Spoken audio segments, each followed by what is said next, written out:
ಎಲ್ಲರಿಗೂ ಶುಭ ಸಂಜೆ. ಇವತ್ತಿನ ವಿಡಿಯೋದಲ್ಲಿ ನರಕೋಶದ ಚಿತ್ರವನ್ನು ನೋಡೋಣ. ನರಕೋಶದ ಅಂದವಾದ ಚಿತ್ರ ಬರೆದು ಭಾಗಗಳನ್ನು ಗುರುತಿಸಿರಿ. ಭಾಳ ಸುಲಭ, 2 ಅಂಕದ ಪ್ರಶ್ನೆ. ನರಕೋಶದ ಚಿತ್ರ ಈಗ ಮಾಡ್ತಾ ಇರೋದು ಆಕ್ಸಾನ್, ಈಗ ಮಾಡ್ತಾ ಇರೋದು ಡೆಂಡ್ರೈಟ್ಗಳು.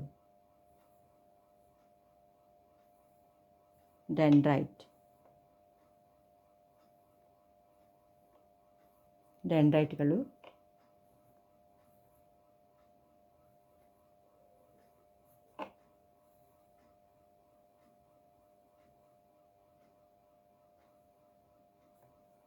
ನೆಕ್ಸ್ಟ್ ಇದು ಕೋಶಕೇಂದ್ರ.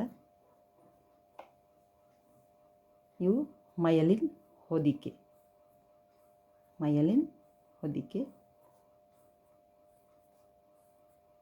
ಇದು ನರತುದಿ.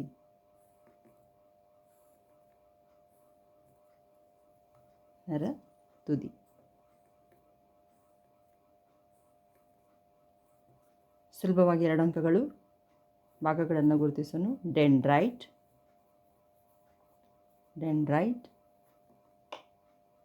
ಕೋಶಕಾಯ,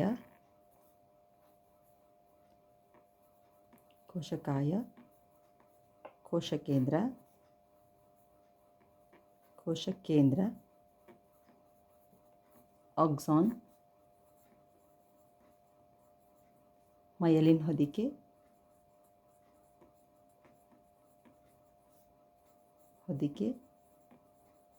ನರತುದಿ.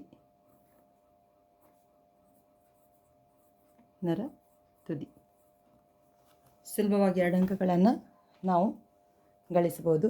ಇದಾದ ನಂತರ ಇದರದ ಕಾರ್ಯಗಳನ್ನು ಇದೇ ವಿಡಿಯೋದಲ್ಲಿ ವೀಕ್ಷಣೆ ಮಾಡೋಣ. ಇಲ್ಲಿ ಮಾಹಿತಿ, ಡೆಂಡ್ರೈಟ್ಗಳ ತುದಿಯಲ್ಲಿ ಸಂಗ್ರಹಿತವಾದಂಥ ಮಾಹಿತಿಯು ರಾಸಾಯನಿಕಗಳನ್ನ ಉಂಟು ಮಾಡ್ತತಿ.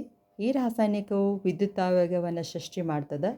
ಆ ವಿದ್ಯುತ್ ಆವೇಗ ಡೆಂಡ್ರೈಟ್ಗಳಿಂದ ಕೋಶಕಾಯಕ್ಕೆ ಬಂದು ಕೋಶಕಾಯದಿಂದ ಆಕ್ಸಾನನ ತುದಿಯವರೆಗೆ ಚಲಿಸ್ತದೆ. ಆಕ್ಸಾನನ ತುದಿಯಿಂದ ಆ ಮಾಹಿತಿ ಇಲ್ಲಿ ರಾಸಾಯನಿಕಗಳನ್ನು ಉಂಟು ಮಾಡಿ, ಆ ರಾಸಾಯನಿಕವು ಮುಂದಿನ ಸಂಸರ್ಗದಲ್ಲಿ ನೋಡ್ರಿ, ಈ ಒಂದು ನರತುದಿ ಮತ್ತು ಇನ್ನೊಂದು ನರತುದಿ ಸೇರಿ ಅಲ್ಲಿ ಸಂಸರ್ಗ ಉಂಟು ಆಗಿರ್ತದೆ. ಮಾಹಿತಿಯು ಈ ನರಕೋಶದಿಂದ ಇನ್ನೊಂದು ನರಕೋಶಕ್ಕೆ ಈ ಸಂಸರ್ಗದ ಮೂಲಕ ದಾಟುತ್ತದೆ.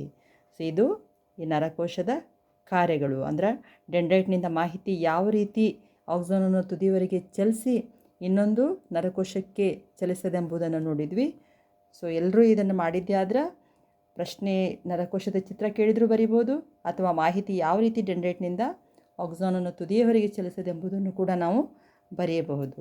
ಎಲ್ಲರೂ ವಿಡಿಯೋವನ್ನು ನೋಡಿ ಸಬ್ಸ್ಕ್ರೈಬ್ ಮಾಡಿ. ಧನ್ಯವಾದಗಳು.